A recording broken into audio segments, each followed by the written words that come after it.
पुरुष अगर कल तो नारी आज है। नारी से ही जुड़े देश और समाज है। नारी सेवा है, तपस्या है और त्याग है। नारी से ही जीवन में फैला राग है। क्यों सहती फिर घुट घुट के अपमान है नारी। क्यों कदम कदम पर हो जाती कुर्बान है नारी। भारत देश में नारी का सम्मान वेदों में निहित है। यस्य पूज्यन्ते नार्यस्तु तत्र रमन्ते देवता। लेकिन आज के दौर की कटु वास्तविकताओं के साए में ये शब्द खोखले प्रतीत होते हैं। अखबारों में आए दिन महिलाओं के प्रति बढ़ते अपराध चिंता का विषय है। इसीलिए उन्हें कानून का संरक्षण देने की कोशिश की गई है। बलात्कार हो या घरेलू हिंसा से जुड़े मामले, कड़े कानून मौजूद हैं, लेकिन कितनी महिलाओं को उनके कानूनी हक के बारे में जानकारी है? कितनी महिलाएं साहस कर पाती हैं कि उनके खिलाफ हो रहे अपराधों के खिलाफ वो आवाज उठाएं?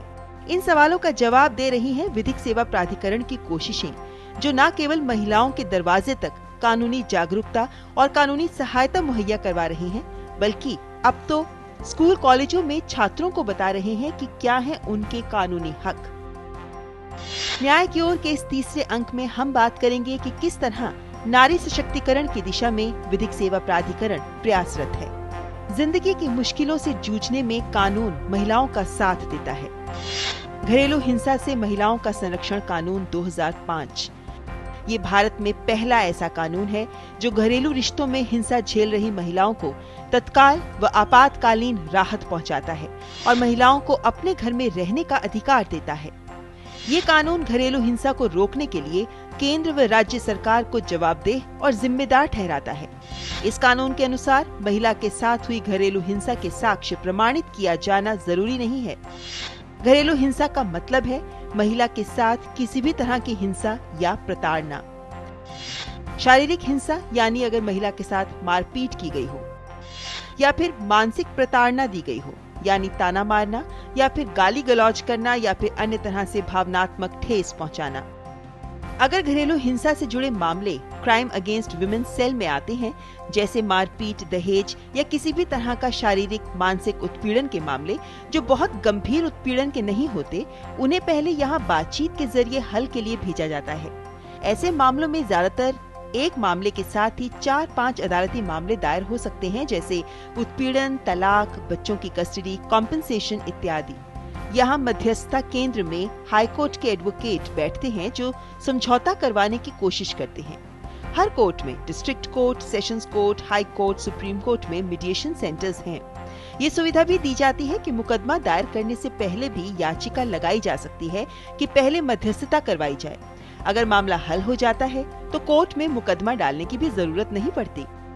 मीडिएशन सेंटर का जो मेन पर्पस है वो यही है कि पार्टीज को अलग अलग कोर्टों से, और इस तरह की एक तो वो पहले से ही डोमेस्टिक वायलेंस के अंडर हरास्ड होते हैं मेंटली और फिजिकली, और फिर कोर्टों में जाके उनको और हरासमेंट होती है। तो purpose of setting up mediation centre is this only कि यहाँ पर उनको बुलाया जाए, जिसमें कि हस्बैंड और वाइफ दोनों आते हैं, दोनों से हम बात करते हैं और दोनों का एक ऐसा समझौता कराते हैं जिसमें बच्चों का भी समझौता कराते हैं कि अगर बच्चे की कस्टडी कोई रखना चाहता है तो कौन रखेगा, अगर एक जना रख रहा है तो उसका खर्चा कौन उठाएगा, अगर कोई दहेज का मामला है या लड़की को अपना स्थिर धन वापस चाहिए तो उसको कैसे दिलाया जाए।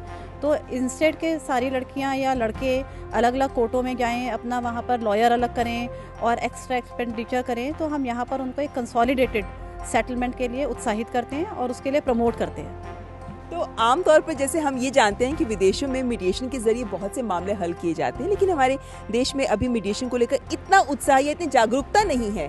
जब से सेंटर शुरू हुआ है उसके बाद से आपके अनुभव के आधार पर जानना चाहेंगे कि कहाँ तक आपको लगता है कि तस्वीर बदली है, लोगों में जागरूकता आई है और कितने लोग आ पा रहे हैं मीडिएशन के लिए? अब तो ये मैंडेटरी बना दिया है कि अगर कोई भी इस तरह का मुकदमा आता है जिसमें हमें ये लगता है कि हाँ अगर इनको बात करी जाए, इनको काउंसिल कराया गया और समझौता हो सकता है, तो पूरी कोशिश रहती है कि बिना काउंसलिंग करे या बिना मीडिएशन करे उस मामले को आगे एफआईआर के लिए या कोर्ट के लिए जाने ही नहीं दिया जाता।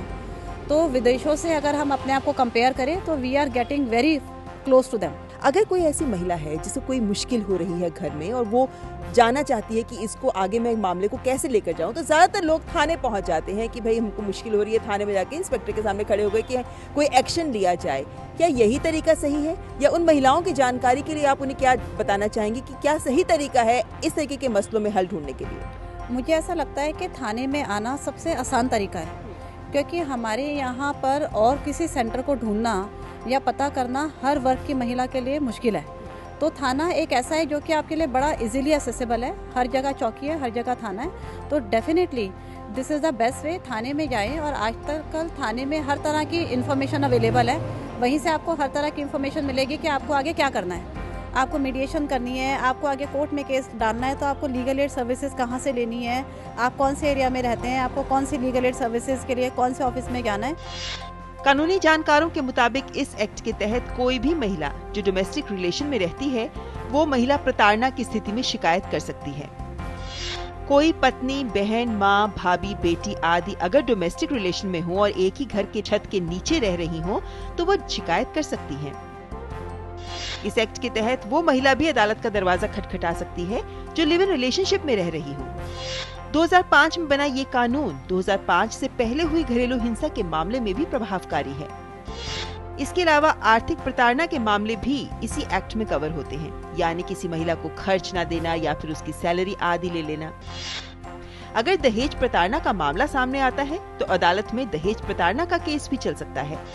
इस एक्ट के तहत चलने वाले केस गैर जमानती और कॉग्निजेबल होते हैं। इस एक्ट का अहम पहलू है प्रोटेक्शन ऑफिसर, जो एनजीओ के साथ मिलकर पीड़िता को संरक्षण और सहायता देते हैं। जैसे ही आप कोर्ट में कंप्लेंट करते हैं, आपको एक प्रोटेक्शन ऑफिसर प्रोवाइड करा जाता है। वो प्रोटेक्शन ऑफिसर आपको अगर आप अभी भी अगर आप अपने ससुराल में रहते हैं तो वहाँ जाकर आपका पूरा जायजा लेता है कि आप किस सिचुएशन में रह रहे हैं और आगे आपके साथ घरेलू किसी भी प्रकार की हिंसा ना हो, उससे आपको इमीडिएटली कैसे बचाया जाए। इन तमाम मामलों में महिला चाहे पत्नी हो या फिर बेटी या फिर माँ, न्याय के लिए आवाज उठा सकती हैं और घरेलू हिंसा कानून का सहारा ले सकती हैं। परंतु ये सारी जानकारी पीड़ितों तक पहुंचाना एक बहुत बड़ा काम है और ये जिम्मेदारी विधिक सेवा प्राधिकरण बखूबी निभा रहा है, जिसके लिए विभिन्न जगहों पर legal aid clinics, mediation centres बनाए गए हैं। मध्यस्थता का उद्देश्य होता है कि अगर सही लगे और संभव हो तो पारिवारिक मसलों को बातचीत के जरिए ही सुलझा लिया जाए, परिवार टूटने से बच जाए। वकीलों की वेशभूषा में नहीं होते, ना ही वो वकील वाली सलाह देते हैं। वो सिर्फ काउंसलर की तरह सामान्य चर्चा के ही जरिए, खूबसूरत गुजरे वक्त की बातों के जरिए पार्टियों को हालात को निष्पक्ष और बेहतर तरीके से समझने में सहायता करते हैं। हालांकि इस काम की अपनी व्यावसायिक और व्यक्तिगत चुनौतियां भी होती हैं। वी आर ट्रेन मीडिएटर, हमारे को प्रॉपर 40 आवर्स की ट्रेनिंग मिली है और high court and supreme court जजेस ने हमें ग्रूम करा and then we became mediator. ऐसे कई समझौते हमने कराए जिसमें बच्चे थे, पार्टीज़ आई यहाँ पर, दोनों पार्टीज़ आपस में इतना लड़ी, हमने दोनों को समझाने की कोशिश करी, उनसे बात करी। पार्टी के दोनों हस्बैंड वाइफ की इतनी लड़ाई हो गई कि वो बच्चे हमारे पास छोड़ के चले गए। और उस समय हमने बच्चों को जस्ट लाइक देयर पेरेंट्स, हमने बच्चों को अपने पास संभाल के रखा, पार्टीज़ को मनाया, उनको अलग अलग कॉल करा, उनको बुलाया, उनकी वापस बात कराई। उनके साथ हम 6, 7, 8 बजे तक बैठे रहे अपना घर छोड़ के और उनको यहीं से रीयूनाइट करा के फिर वापस उनको उनके घर भेजा। तो इस तरह से हमारी पर्सनल इन्वॉल्वमेंट रहती है, क्योंकि जब हम मीडिएशन सेंटर में आते हैं तो हम एडवोकेट की तरह नहीं बैठते, हम लोगों को भी यही समझाते हैं कि वी आर फैसिलिटेटर। आपके माध्यम से हम ये भी बताना चाहेंगे कि कोई भी पुरुष ये ना समझे कि अगर लड़की ने कंप्लेंट कर दी तो ये तो उसी के लिए बना है, उसी की सुनवाई होगी, हमारा तो कुछ सुना नहीं जाएगा। मीडिएशन सेंटर का, काउंसलिंग का सबसे बड़ा फ़ायदा ये है कि हमारे लड़का लड़की दोनों बराबर हैं। हमारा पर्पज़ ये होता है कि घर बस जाए, घर नहीं भी बसता तो कोई ऐसा समझौता हो जाए कि उनको आगे अपनी जो उनकी आगे वैल्यूएबल लाइफ है 5-6 साल, वो कोर्टों में खर्च करने की बजाय, अपना समय स्पेंड करने की बजाय वो यहाँ पर एक कंसोलिडेटेड समझौता करें। राष्ट्रीय अपराध रिकॉर्ड ब्यूरो के अनुसार देश में महिलाओं के खिलाफ होने वाले अपराधों में सबसे ज्यादा घरेलू हिंसा से जुड़े होते हैं। यूनाइटेड नेशंस की रिपोर्ट के अनुसार भारत में हर 10 में से 6 पुरुष अपनी पत्नी के प्रति हिंसक बर्ताव दिखाते हैं। आपका मामला क्या है? क्या मामला लेकर आप पुलिस में गए थे? मेरे हस्बैंड दूसरी लड़की लेके आ गए थे। पहले मेरे से शादी करी, मेरा एक बेटा था, फिर वो दूसरी लड़की लेके आ गए थे, तो उसके चक्कर में हमारे घर में लड़ाई झगड़ा चल रहा था। इसीलिए फिर मैंने सोचा ऐसे तो मामला होएगा नहीं, तो मैंने फिर आगे केस डाला। फिर यहाँ पर आके देखा तो बिल्कुल सही हो गया था। लेकिन आपको मीडिएशन सेंटर में आने के लिए किसने गाइड किया? मुझे सबों ने समझाया वहाँ ऐसा कुछ नहीं होएगा, जाओगे तो घर ही वापस अपना ही घर लेके आओगे, ऐसा कुछ नहीं होएगा। आप इतना डर रहे हो कि आगे केस डालोगे तो जितना केस आगे बढ़ाओगे उतना ही केस बेकार हो जाएगा। अपना घर सुधारो, मतलब कि हर चीज़ अच्छी तरीके से हो जाएगा, इतना डरने की ज़रूरत नहीं है। ऐसा तो यहाँ पर आए तो आपको कैसा अनुभव रहा, कैसे आप लोगों से बात की गई? यहाँ पर मैम ने अच्छी तरीके से समझाया, उसे भी थोड़ा अच्छा समझाया, मेरे को भी अच्छा समझाया, तो सब चीज़ अच्छा ही हुआ। महिलाओं को अगर उनके हक मिलेंगे, अगर परिवार में संरक्षित और सौहार्दपूर्ण माहौल मिलेगा, तो उनके विकास से ही परिवार, समाज और देश का विकास संभव है। महिलाओं और पुरुषों के विकास में समान भागीदारी होनी जरूरी है। इसीलिए महिला सशक्तिकरण वक्त की भी जरूरत है। इस दिशा में कार्यरत हैं जेंडर रिसोर्स सेंटर्स यानी सामाजिक सुविधा केंद्र। ये है दिल्ली का बाहरी इलाका, जहां नांगलोई से आगे रनहुला में चलाया जा रहा है जेंडर रिसोर्स सेंटर यानी सामाजिक सुविधा केंद्र। दिल्ली में ऐसे लगभग 143 केंद्र चलाए जा रहे हैं, जो मुख्यतः पुनर्वास क्षेत्रों, ग्रामीण क्षेत्रों या उस वर्ग के रिहायशी इलाकों के आसपास बनाए गए हैं जो सुविधाओं से वंचित हैं। महिलाओं की सामाजिक, आर्थिक और विधिक सशक्तिकरण के उद्देश्य से इन सुविधा केंद्रों की स्थापना की गई। महिलाओं के साथ साथ बच्चों, बूढ़ों और कमजोर वर्गों के लिए यहाँ तमाम कार्यक्रम आयोजित किए जाते हैं। इन केंद्रों के जरिए कानूनी रूप से महिलाओं और अन्य लोगों को सशक्त करने का जिम्मा उठाया है विधिक सेवा प्राधिकरण ने, जिन्होंने 45 वकील या लीगल काउंसलर्स तैयार किए हैं। उन्हें खास ट्रेनिंग दी जाती है। ये लीगल काउंसलर्स मुफ्त कानूनी सहायता देते हैं और मोहल्ला सभाओं के जरिए लोगों को उनके कानूनी हक और प्रक्रिया के बारे में जागरूक भी करते हैं। ये है नांगलोई का जेंडर रिसोर्स सेंटर यानी सामाजिक सुविधा केंद्र, जिसे एक एनजीओ के द्वारा ही चलाया जा रहा है। इस रिसोर्स सेंटर में जहां महिलाओं के सशक्तिकरण के मुद्दे को लेकर आगे बढ़ा जा रहा है, तो यहाँ पे आपको हम दिखाते हैं कि किस तरीके से तमाम तरीके के कार्यक्रम यहाँ चलाए जा रहे हैं, जहाँ पर चाहे हम बात महिलाओं की स्किल डेवलपमेंट की हो या फिर उनकी समस्याओं की बात हो, हर तरीके से उनके विभिन्न समस्याओं का समाधान निकालने की कोशिश की जा रही है। शिक्षा के द्वारा, सिलाई कढ़ाई करके या ब्यूटी कल्चर के द्वारा उन्हें स्किल डेवलप करके यानी आत्मनिर्भर बनाने की दिशा में भी काम हो रहा है। आइए आपको लिए चलते हैं इस रिसोर्स सेंटर के अंदर। ये है हेल्प डेस्क, जहां तमाम तरीके की दिल्ली सरकार की जो योजनाएं चलाई जाती है उनके बारे में जानकारी दी जाती है। आप यहाँ पर काम करती हैं, किस तरीके की जानकारी आप महिलाओं को देती हैं? जैसे कि राशन कार्ड है, उसके हम पहले हमारे यहाँ पे जमा होते थे और फिर विकासपुरी में हम जमा करवाते थे। और यहाँ पे जैसे कि दिल्ली स्वावलंबन योजना जो अभी गवर्नमेंट की चली है, या जन धन योजना, तो उसके बारे, हाँ जी, उसके बारे में पूरी जानकारी देते हैं और उनको पूरी हेल्प करते हैं। इस क्षेत्र में जो आसपास का कैचमेंट एरिया है, वहाँ पे जो महिलाएं रहती हैं, जो थोड़े कमजोर वर्ग की महिलाएं होती हैं, जिनको सशक्तिकरण की जरूरत होती है, ऐसे क्षेत्रों में ही इस तरीके के जेंडर रिसोर्स सेंटर्स चलाए जाते हैं। आइए आपको ले चलते हैं अंदर, दिखाते हैं आपको यहाँ किस तरीके के एक्टिविटीज प्लान की जा रही हैं। यहाँ हेल्थ कैंप्स और ओपीडी नियमित समय पर आयोजित की जाती हैं। तो वहीं महिलाओं के सशक्तिकरण के लिए, उन्हें आत्मनिर्भर बनाने के लिए उनके कौशल विकास पर खास ध्यान दिया जाता है और इसके लिए सिलाई कढ़ाई में ट्रेनिंग दी जाती है। कंप्यूटर की ट्रेनिंग भी यहाँ दी जाती है। इसके अलावा ब्यूटी कल्चर में भी ट्रेनिंग दी जाती है, ताकि जरूरत पड़ने पर महिलाएं अपने घर पर भी ये काम शुरू कर सकती हैं। महिलाओं के लिए प्रौढ़ शिक्षा की भी सुविधा है, ताकि उन्हें साक्षर बनाया जा सके। ये है एडवोकेट मीनाक्षी अग्निहोत्री, जो लीगल सर्विसेज अथॉरिटी की ओर से यहाँ आती हैं और कानूनी सहायता देती हैं, जैसे लीगल काउंसलिंग। वो एनजीओज और कई मामलों में पुलिस के भी साथ मिलकर मामलों का समाधान निकालती हैं और अगर जरूरी हो तो कानूनी प्रक्रिया का पालन किया जाता है। हम एनजीओ के साथ भी करते हैं और साथ में हम पुलिस को और साथ में कोर्ट को लेकर भी हम काम करते हैं। कुछ केसेस ऐसे भी होते हैं जहां हमें उन्हें रेफ़र भी करना पड़ता है। वहां पर जो केस रेफ़र करते हैं उन्हें वहां से फ्री में वकील मिलता है, काउंसलिंग की सुविधा भी वहां पर दी जाती है। और कुछ केसेस ऐसे होते हैं जो हम यहीं पर ही काउंसलिंग करके यहीं पर ही सॉर्ट आउट करते हैं कि आगे प्रॉब्लम ना हो, और फॉलोअप करते रहते हैं। हमारे ऑफिस से जाते हैं कम्युनिटी मोबिलाइज़र, पता करते रहते हैं कि उनकी फैमिली में क्या क्या अभी चल रहा है और यहाँ से उनको क्या क्या हेल्प मिली है। आमतौर पर हम देखते हैं कि लोगों को जब तक ये समस्या नहीं आती जिंदगी में, अपने कानूनी हक के बारे में ज्यादा पता नहीं होता। तो इस तरीके से भी क्या आप लोग यहाँ पे लोगों को उनके हक के प्रति जागरूक करने की कोशिश करते हैं, और क्या महिलाओं के साथ साथ पुरुष लोग भी यहाँ पर आते हैं? जब से ये जीआरसी सेंटर शुरू हुए हैं, अब काफ़ी बदलाव आया है। 7-8 सालों से मैं भी देख रही हूँ कि लोगों को कानूनी जानकारियाँ मिली हैं और हम लोग कम्युनिटी एरिया में जाकर कुछ विज़िट होती है हमारी जो हम मंथली देते हैं। 2 विज़िट हम अलग अलग एरिया में जाकर करते हैं। वहाँ महिलाओं को हम उनके कानूनी अधिकारों के बारे में बताते हैं और साथ में पुरुषों को भी। मेरी जानकारी में तो सभी लोगों को ये कानून पता होने चाहिए, बट नहीं होते हैं, और ये छोटी छोटी जानकारी लोगों के लिए बहुत महत्वपूर्ण होती है।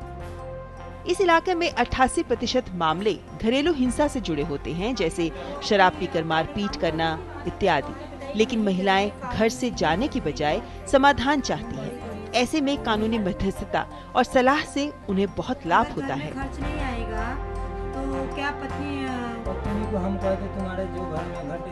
आप यहाँ पर कानूनी सहायता किस मुद्दे के लिए आए हैं? सर हमारा फैसला हो जाए, हम गरीब आदमी जो हमारे पैसे चले गए हमारे वो पैसे मिल जाएं। आपका क्या जमीन का मुद्दा है? हाँ जी, हमारा जमीन हमने ली थी, प्लॉट लिए थे 3 प्लॉट 50-50 गज के। वो सर उनमें झंडी गड़ गई, सरकारी ज़मीन थी, हम लोगों को पता नहीं, हम गरीब आदमी थे। क्या उम्मीद लेकर आए हैं आप यहाँ पे? तो सर हम अपना फैसला लेने आए आपके पास कि हमारा फैसला आप करा दो, और हम तो अनपढ़ आदमी हैं सर, हम क्या जाने इस बारे में। इस जीआरसी में ज़्यादातर मामले ऐसे होते हैं जो घरेलू हिंसा से जुड़े हुए होते हैं। आप यहाँ पर पहली बार आई हैं क्या? दूसरी बार है। क्या मामला है आपका? बहुत परेशान है, पति बहुत परेशान कर। क्या परेशानी? जैसे मार पीट, घर में खर्च नहीं दिए। आप लोगों के साथ भी इसके अलावा एडवोकेट मीनाक्षी यहाँ कानून संबंधित जागरूकता के लिए कैंप आयोजित करती हैं, जहाँ महिलाओं को उनके कानूनी हक के बारे में जानकारी दी जाती है। दिल्ली सरकार के साथ पंजीकृत गैर सरकारी संस्थान ही इन केंद्रों में समाज कल्याण के ये कार्यक्रम चलाते हैं, जैसे इस केंद्र को स्त्री शक्ति संस्था द्वारा चलाया जा रहा है। क्योंकि सारे विकास के काम सरकार पर नहीं छोड़े जा सकते, इसीलिए इन गैर सरकारी संस्थाओं का रोल अहम हो जाता है। महिला सशक्तिकरण की दिशा में एक कदम और आगे बढ़ाते हुए दिल्ली विधिक सेवा प्राधिकरण ने अब कानूनी जागरूकता के लिए युवाओं को शिक्षित करने का बीड़ा उठाया है, और इसलिए विधिक साक्षरता कैंप का आयोजन स्कूल कॉलेजों में किया जा रहा है। साथ ही इन स्कूलों में विधिक साक्षरता क्लब यानी लीगल लिटरेसी क्लब भी शुरू किए जा रहे हैं, जहां एनसीसी यानी नेशनल कैडेट कॉर्प्स की ही तर्ज पर लीगल कैडेट कॉर्प्स यानी एलसीसी तैयार किए जाएंगे, जो कानूनी जागरूकता को समाज में अन्य लोगों तक पहुंचाएंगे। दिल्ली के सभी सरकारी स्कूलों के बाद अब निजी स्कूलों में भी ये मुहिम आगे बढ़ाई जा रही है। रविंद्र जी, आप खुद एक प्रोजेक्ट ऑफिसर है DSLSA के साथ, और इस तरह की कैंपेन्स में आप पूरा बढ़ चढ़कर हिस्सा लेते हैं। आपका कैसा अनुभव रहा है? कितने हम कैंपेन्स ऐसे कर चुके हैं और कितनी सफलता मिली है हमें इनमें? ये एक कॉन्टिन्यूस प्रोसेस है। ये नहीं कि आज हमने एक क्लास ली, एक सेशन लिया, उसके बाद इट एंड्स। कुछ बुक्स हमने डोनेट करी है from our funds to the library of this all the schools, and the schools also we have donated few books.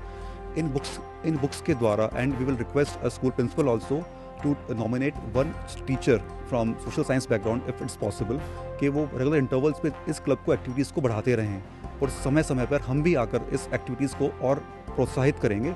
हमारे जजेस, पैरालीगल वॉलंटियर्स और लॉयर्स की टीम समय समय पर आके इनको और प्रोत्साहित करती रहेगी। आप लोग तो वॉलंटरीली इस काम को कर रहे हैं, तो ऐसी क्या चीज़ें जो आप लोगों को मोटिवेट करती है कि आप इस तरीके से बच्चों के बीच में आए, उन्हें जागरूक करें? मैम, बिकॉज मेरे को लगता है कि जो बेसिक काम है अवेयरनेस फैलाने का, कि लोगों को जागरूकता होनी चाहिए कि एक्चुअली हो क्या रहा है।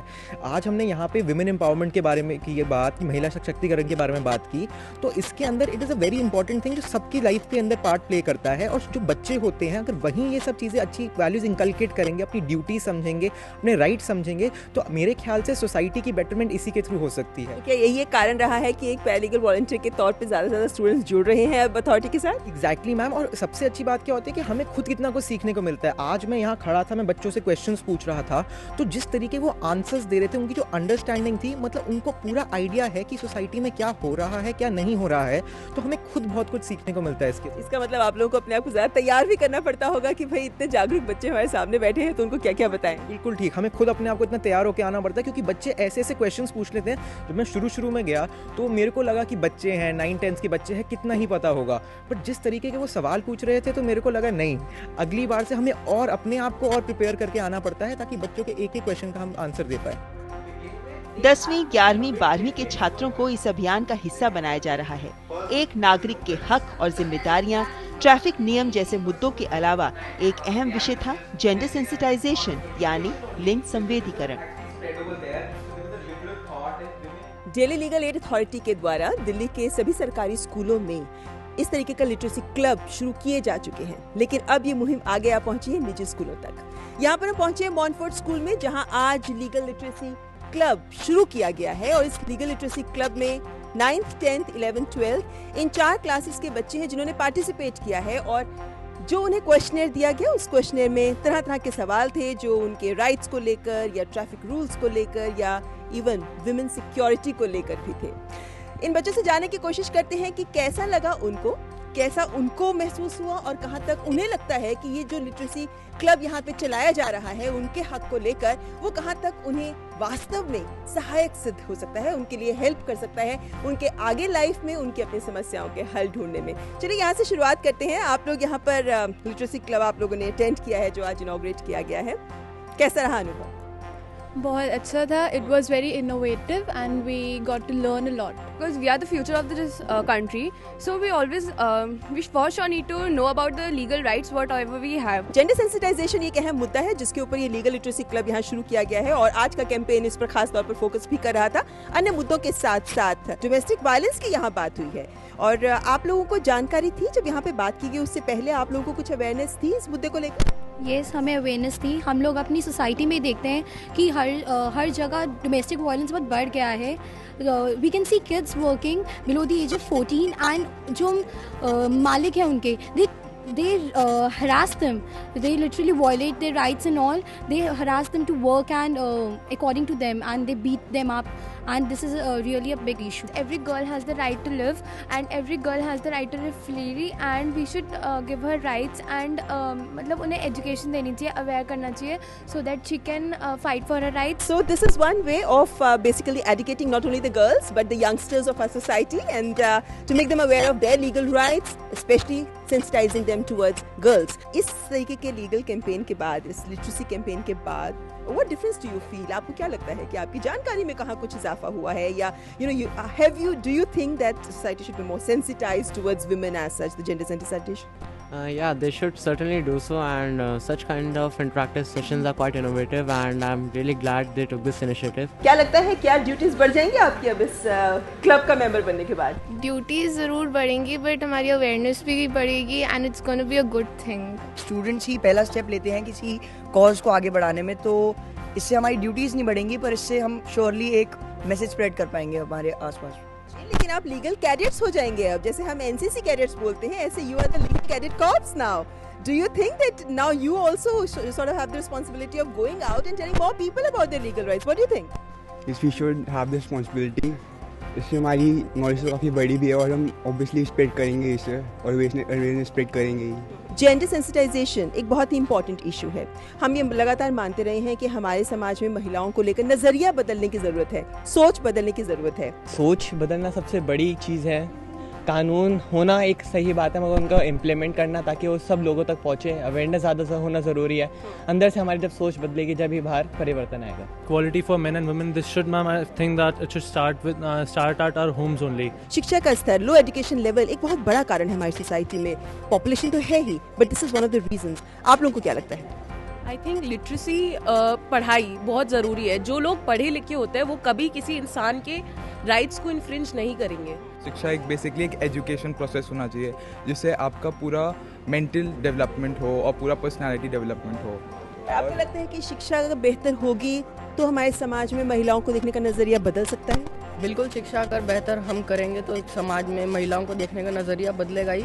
साथ ही साथ एक सेफ्टी की फीलिंग भी बढ़ जाएगी लोगों में और किसी के मन में किसी के प्रति कोई गलत भावना नहीं रहेगी. तो ये तो बात थी यहाँ पर चल रहे इस लिटरेसी कैंपेन की, लीगल लिटरेसी कैंपेन. लेकिन साथ ही साथ इस लीगल लिटरेसी कैंपेन को जिस तरीके से क्लब के द्वारा शुरू किया गया है और जिस तरीके से स्टूडेंट्स के अंदर ये भावना दी जा रही है कि they are the legal cadet corps now, तो उनकी जिम्मेदारी और भी बढ़ जाती है कि ना केवल अपने हक को पहचाने बल्कि अपने समाज में आसपास के लोगों के बीच में उनके हक को लेकर भी उनके बीच में जागरूकता लेकर आए. आशा करते हैं कि लीगल एड अथॉरिटी के द्वारा जो ये कदम उठाए जा रहे हैं विभिन्न स्कूलों में वो भावी पीढ़ी को तैयार करने में अहम रोल अदा कर सकता है. आत्मसम्मान और स्वाभिमान के साथ अपने जीवन के हर उतार चढ़ाव को पार करती हूँ. मुझे अपने आप पर गर्व है. मैं आज की नारी हूँ. समाज के कमजोर वर्ग और महिलाएं जिन्हें मुफ्त कानूनी सहायता की जरूरत है, वो राष्ट्रीय विधिक सेवा प्राधिकरण के हेल्पलाइन नंबर 15100 यानी 15100 पर कॉल कर सकते हैं। ये टोल फ्री नंबर है जिस पर आप देश के किसी भी हिस्से से कॉल कर सकते हैं। अगर आपकी कोई समस्या है और आप कानूनी सलाह चाहते हैं तो आप ईमेल के जरिए अपनी समस्या हमें भेज सकते हैं। हमारा ईमेल आईडी है kanunkibaat@gmail.com।